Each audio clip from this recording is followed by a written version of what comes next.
Pre nás je za to najdôležitejšie tieto podujatia, lebo slovenská spoločnosť sa na takýchto podujatiach vie stretnúť a dúfam, že tieto podujatia nám potvrdia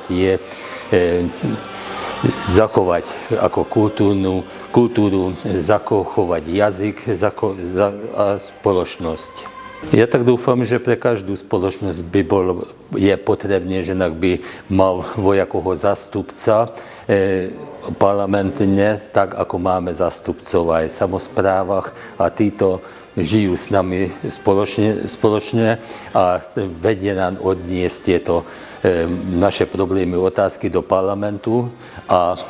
inak oni nám vedia tam pomôcť a vybaviť také veci, čo nám